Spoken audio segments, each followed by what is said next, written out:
Jadi kalau bicara tentang dunia orang mati itu banyak berbagai doktrin ya.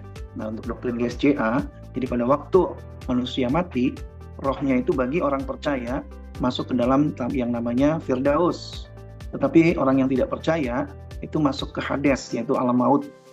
Nah, yang dimaksud orang percaya adalah orang yang sudah menerima Yesus Kristus dalam kehidupannya. Menurut doktrin GSCA, roh orang percaya masuk ke Firdaus dan roh orang yang tidak percaya masuk ke Hades setelah mati. Sedangkan menurut materi yang dipelajari, masa antara ini adalah bagian dari rencana kerajaan Allah, di mana Roh Kudus menyertai orang percaya untuk hidup dalam terang hingga penghakiman akhir saat Yesus datang kembali.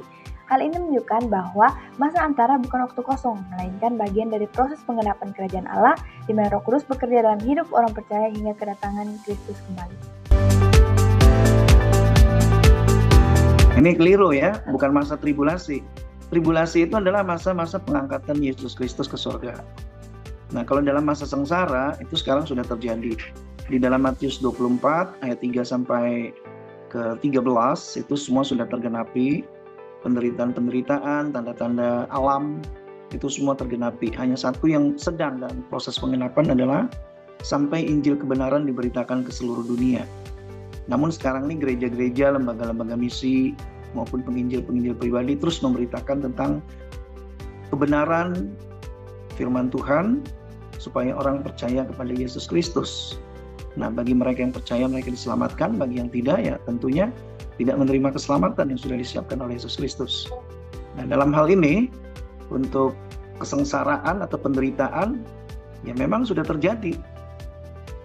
Hanya penderitaan atau kesengsaraan itu berbagai macam bentuknya. Tetapi kalau kita lihat dengan teliti, itu di dalam Matius 24, ayat 3 sampai ke 13. Bagi GSCA, ini adalah kita diangkat dulu, baru masuk masa kesengsaraan. Sehingga kita tidak mengalami masa-masa kesengsaraan. Itu doktrin dari kami GSCA. Masa tribulasi bukanlah sesuatu yang sepenuhnya akan datang, tetapi sedang berlangsung dalam berbagai bentuk penderitaan dan juga kesengsaraan yang dialami dunia saat ini. Penggenapan firman Tuhan masih terus terjadi, terutama melalui penyebaran Injil ke seluruh dunia yang sedang dilakukan oleh seluruh gereja yang ada di dunia saat ini. Bagi orang yang percaya kepada Yesus sebagai Tuhan dan juga Juru Selamat, ada yang namanya janji keselamatan. Sedangkan bagi yang tidak percaya, tidak akan diselamatkan.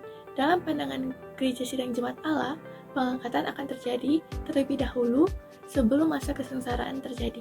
Dan ini yang menjadi satu-satunya pengharapan bagi setiap orang yang percaya. Beberapa hal yang perlu digarisbawahi. Satu, Alkitab mengajarkan kepada kita bahwa kematian bukanlah akhir segala-galanya. Di dalam Alkitab kita jelas mengerti kematian itu bukan akhir. Ya, Pengkhotbah mengatakan ketika manusia mati, tubuh ya kembali kepada debu, tetapi roh itu kembali kepada penciptanya. Jadi jelas kematian bukanlah ending segala sesuatu. Selain itu, Alkitab juga mengajarkan kepada kita bahwa ketika Kristus datang kedua kali, maka kita semua akan dibangkitkan dari kematian. Ya, kita semua akan dibangkitkan dari kematian. Nah, sekarang pertanyaannya adalah di mana manusia antara kematian dengan sebelum kedatangan Kristus atau sebelum kebangkitan tubuh. Nah, maka di dalam teologi, bapak-bapak gereja coba merumuskan akan satu doktrin, yaitu masa antara atau intermediate stage. Jadi ada yang disebut intermediate stage, yaitu masa antara, yang mengacu kepada satu tempat di mana manusia setelah kematian dan sembari menantikan kebangkitan tubuh, ya, dalam kedatangan Kristus yang kedua kali. Hanya saja dalam hal ini harus dipahami adalah di dalam intermediate state ini manusia tetap berada di dalam dua keadaan yang berbeda, yaitu manusia yang percaya kepada Tuhan akan ada di dalam berkat Tuhan bersama dengan Tuhan. Manusia yang tidak percaya kepada Tuhan tidak bersama dengan Allah dan ada di dalam penderitaan atau kondisi yang tidak diberkati.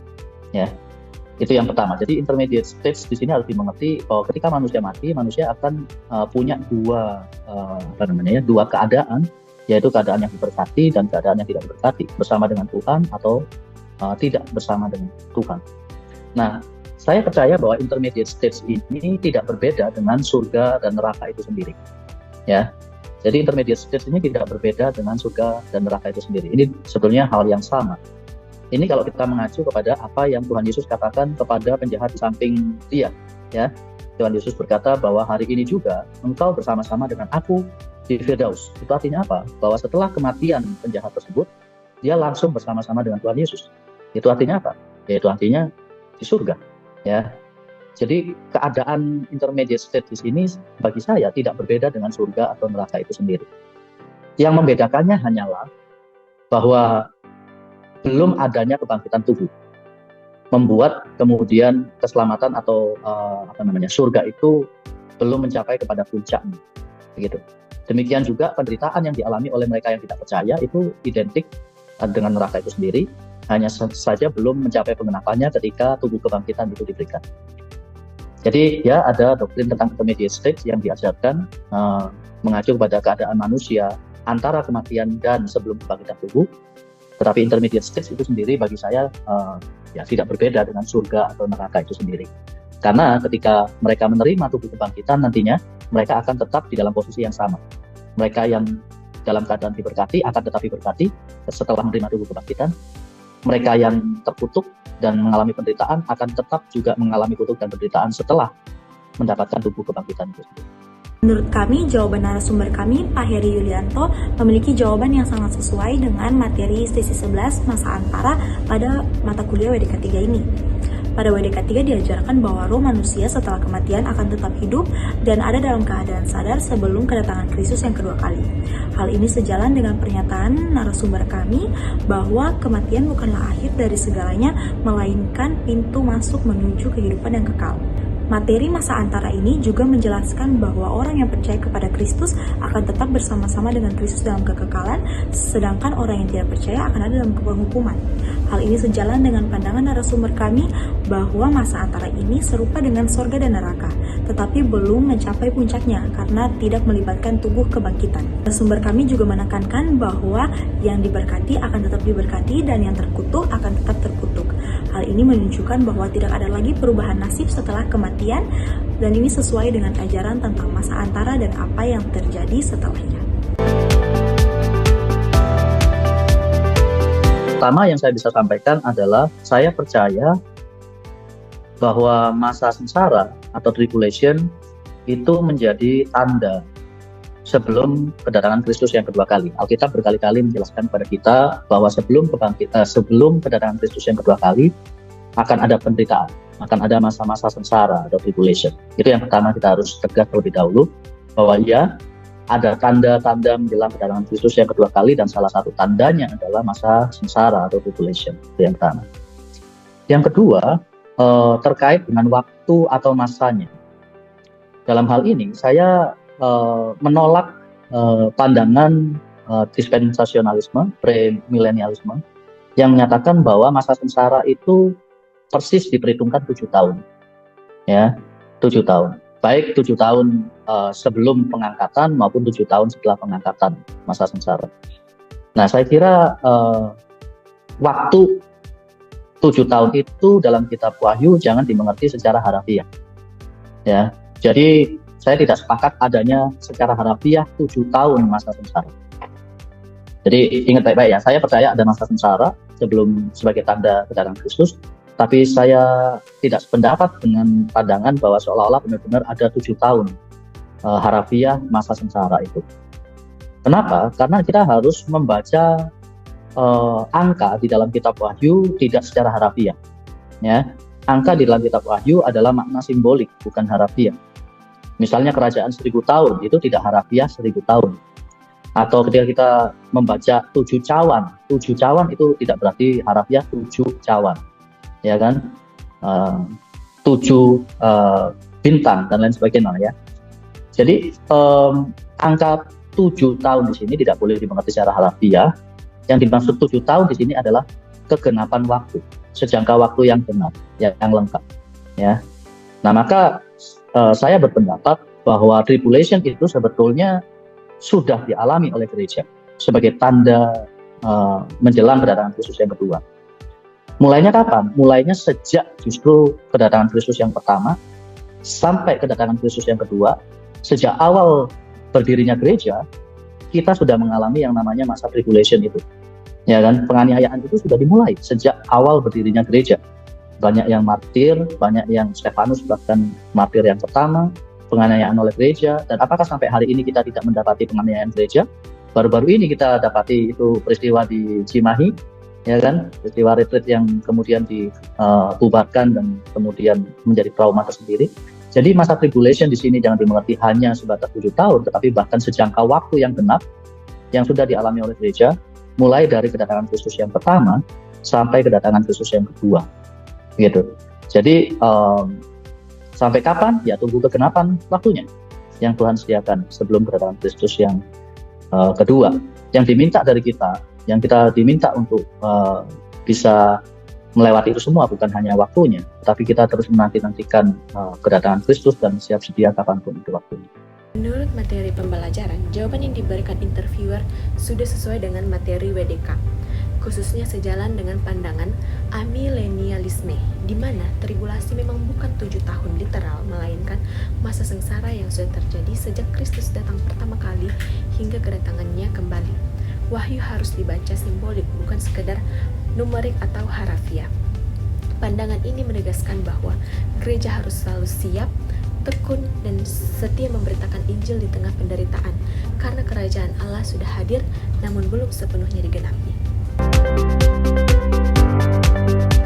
Sebagai mahasiswa, saya sadar bahwa saya sering lebih fokus pada tugas dan kesenangan dan lupa bahwa hidup ini adalah persiapan menuju kekekalan. Lewat wawancara ini, saya diingatkan kembali bahwa iman saya diuji setiap hari lewat banyak hal. Karena itu, saya mau berkomitmen untuk memperkuat hubungan dengan Tuhan dengan lebih rajin berdoa dan lebih selektif dalam pergaulan serta aktivitas yang saya ikuti. Sebagai seorang mahasiswa, saya menyadari bahwa hidup di dunia ini hanyalah sementara.